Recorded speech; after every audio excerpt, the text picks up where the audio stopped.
The northwestern state of Alaska remains one of America's most unsettled and unexplored regions. It is a place of wonder and mystery, but also of great danger, with roughly 2,500 people going missing there every year. And one settlement, situated far to the west of the state, remains the setting for some of the most bizarre of these disappearances, where people seemingly vanish without a trace.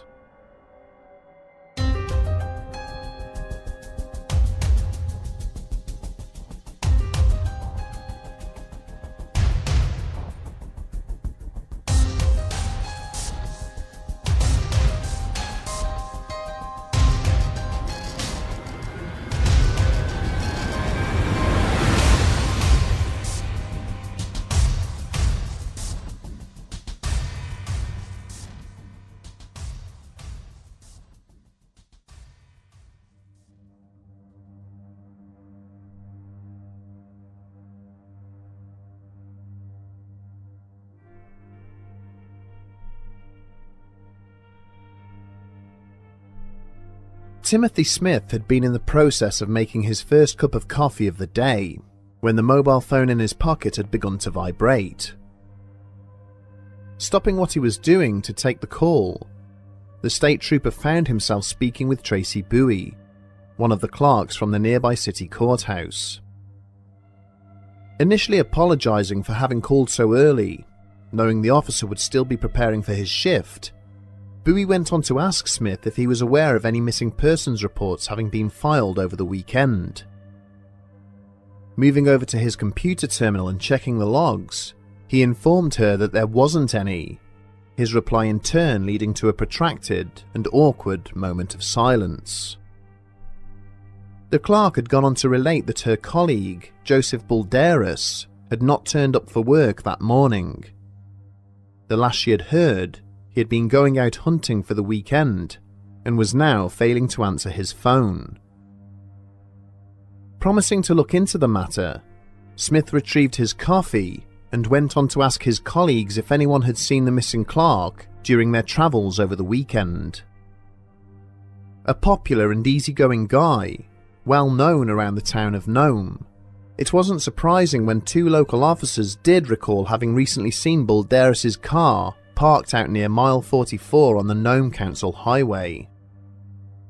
After clearing things with his superior and phoning Bowie with a quick update, Smith then grabbed hold of the keys to his cruiser and made his way out of town towards the location. Sure enough, as the marker post for mile 44 came into view, Smith could see a dark blue Dakota truck parked up on a nearby verge.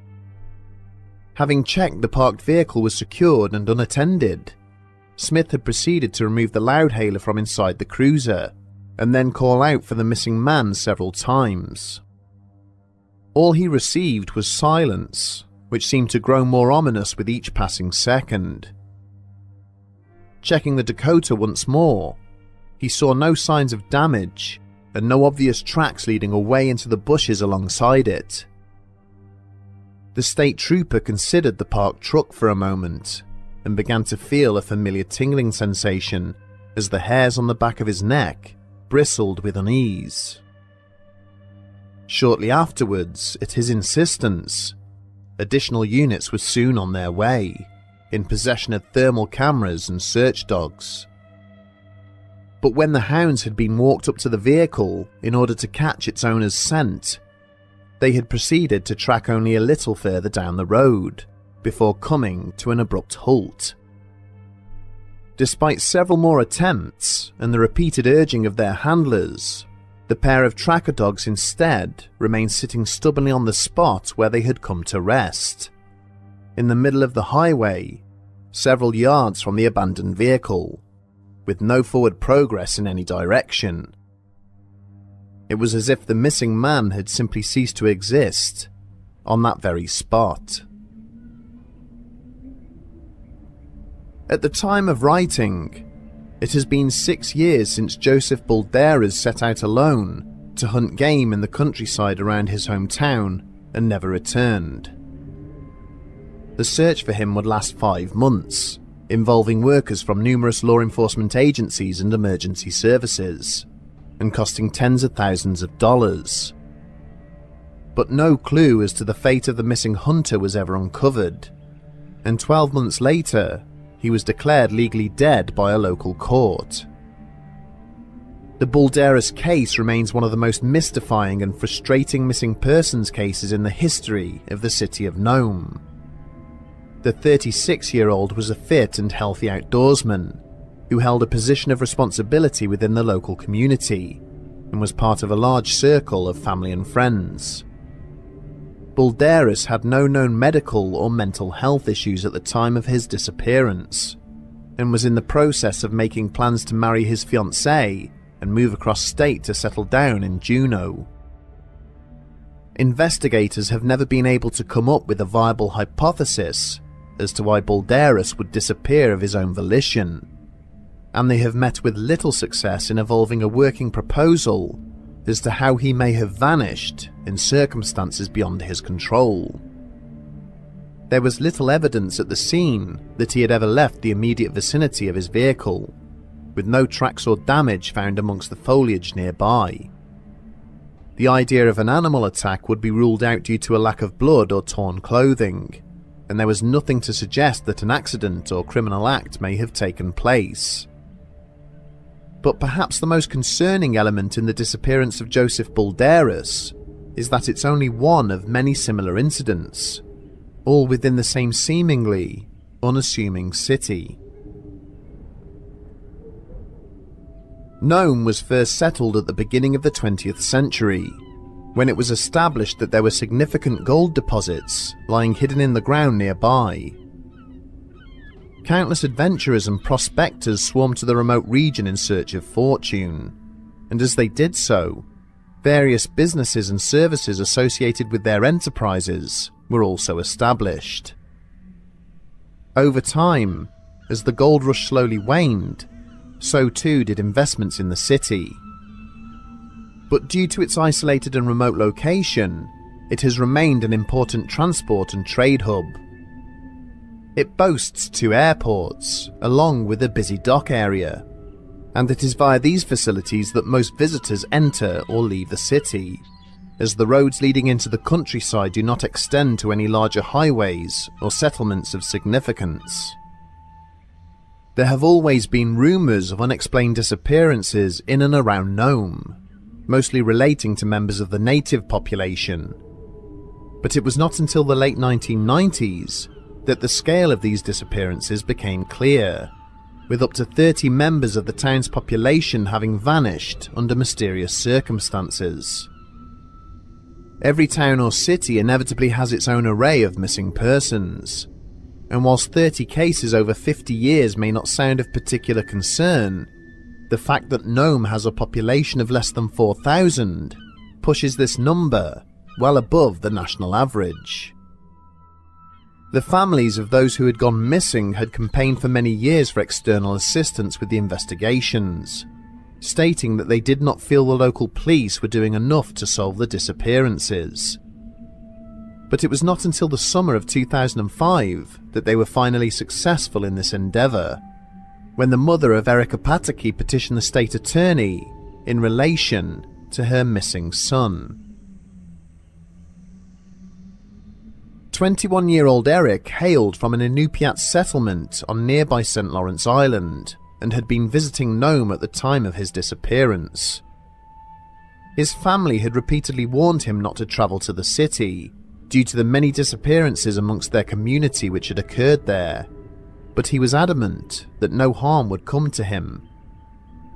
When Eric's pregnant girlfriend informed the family that he had never arrived, a broad land and sea search was initiated for the missing man, which uncovered no clues as to his whereabouts. Upon reviewing the case, and those of the other missing persons associated with the city, the authorities duly handed ownership to the FBI, who went on to conduct a full review.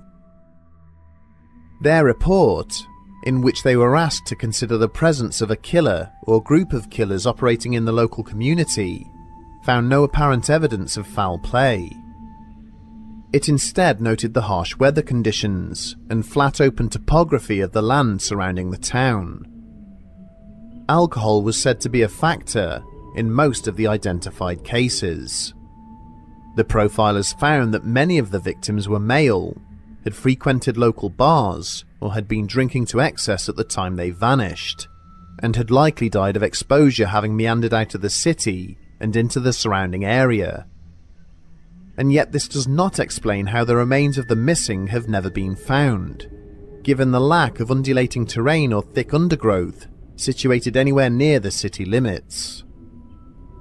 There is also little explanation as to how or why anyone would wander away from the relative safety of the community in such a vulnerable state. In any case, the disappearances in Nome have continued, with the most recent having occurred during the summer of 2020. A local woman named Florence Ocpeluk had been camping out on the beach near the city. Many locals had encountered her during her stay, but on August the 31st, her tent was found unattended, with her jacket and shoes mysteriously folded neatly away inside. There was no damage to speak of. An extensive search was immediately undertaken, featuring the use of cadaver dogs and remote underwater vehicles to search the waters bordering the nearby beach. Alongside this, the local police conducted over 100 interviews with Ocpeluk's friends and family, as well as those living near to the scene of her disappearance. In addition to her mobile phone data being handed to FBI profilers for further analysis, hundreds of hours of CCTV footage from nearby cameras were downloaded and analysed. Not one person was seen to have either entered or exited the city limits during the time Ocpeluk was last sighted, and the only vehicle to be seen moving was quickly eliminated from the police inquiry. She was in a loving relationship at the time of her disappearance, with her parents and young child waiting for her to come home. The area around her tent was open flatland, with no sign she had passed through it, and had she drowned in the nearby waters, her body should have quickly washed back ashore much closer to the town. As with Joseph Balderas, she remains an open and active missing persons case, for which the authorities are desperate for information. In 2009, the city became embroiled in a very public controversy with Universal Studios concerning a viral campaign which had been launched by the company relating to the Mila Jovovich film The Fourth Kind. The movie is set in Nome, and the plot ties the disappearances to wider UFO activity reported within the state of Alaska. A series of fictional abduction cases purporting to be genuine and to have originated in Nome were published online, causing anger and outrage amongst the families of those involved in the real-life incidents. After a swift climb down, the studio released a statement clarifying that the cases featured in their online campaign were purely fictional, and donated money to the local community by way of an apology. But as distracting as the argument with Universal Studios may have been, it did highlight the large number of UFO sightings in and around the region. Even with the confirmation that the stories published by the film studio were untrue, many believe that extraterrestrial visitors may well be the reason for the vanishings, citing the disappearance of two brothers from Wasilla as proof. On the 4th of June 1999, 15-year-old Michael Palmer was cycling home from a party with two other boys in Meadow Lake when he had begun to fall behind. Having stopped to wait for Palmer, his friends had eventually headed back to look for him, only to find no trace of their fellow cyclist. A daylight search located Michael's pedal cycle, lying discarded near the Little Susitna River. More concerning still, his trainers were then discovered lying in open ground, close to a nearby airstrip. 11 years later, in April of 2010, 30-year-old Chuck Palmer was part of a group riding their snowmobiles up to a cabin near the town of Talkeetna. Just as his younger brother had done before him, Chuck fell behind and became separated from the rest of his group, who then turned back to search for him but were unsuccessful.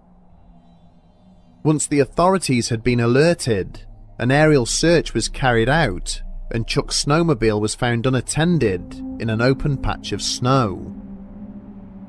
There was no trace of the vehicle's missing rider, but more worrying still, the particulate lying on the ground was completely pristine and undisturbed. There was nothing to suggest why the vehicle had come to rest where it was, or to indicate that Palmer had alighted and walked off in any direction away from it. It was as if the missing man had simply been plucked from his seat atop the snowmobile, which had then come to a rest of its own accord. In addition to allegations of alien abduction, there have been numerous other paranormal explanations put forward by commentators in relation to the Nome disappearances. Some have suggested that the region is a place prone to time and dimensional slips, similar to other areas such as the Bennington, Bridgewater, and Bermuda Triangles. These theoretical weaknesses in space and time are thought to have been responsible for the disappearance of a number of ships and aircraft which have historically vanished in the state. It has also been suggested that reclusive cryptids such as direwolves or Sasquatches may dwell in the isolated and unsettled regions surrounding the city, and it is these secretive predators which are responsible for the disappearances. However, it is perhaps more likely that the reason for a significant number of these incidents is far less supernatural, but equally as horrifying. In 1999, a local man by the name of Lancelot Imogen went missing whilst making a journey home from Savunga to Nome. In the aftermath of his vanishing, his sister came forward to claim that in the years prior, he had been brutally beaten by police officers on numerous occasions. Her allegations, and many others against the local police, were largely ignored, until a tragic and horrifying series of events which would take place in August of 2013. Investigators probing the murder of a 19-year-old student followed a trail of evidence which led to one of their own coming under suspicion, Officer Matthew Owens. When an attack, which Owens had tried to pass off as an ambush on him, was proven to be faked, he was arrested and later charged with the murder of the young woman. It would later transpire that Owens had used his position to abuse and intimidate numerous local women, leading to further accusations and allegations against other members of the police force. Whilst to the wider world the disappearances in Nome have become something of a cultural phenomenon, to the families of those involved, they remain painfully unsolved. With no obvious motive for their loved ones to have come to harm, and the topography of the area meaning that evidence of any apparent crime should be easy to locate, these disappearances remain both tragic and perplexing. It seems that even the advent of modern technology, such as CCTV cameras and mobile phones, has not been able to determine just who or what is stalking this city. Whether it is a serial killer yet to be apprehended, drunken misadventure, or something otherworldly, we can only hope that the truth will soon become known, and that the families of those who have been taken may find the answers they so desperately need.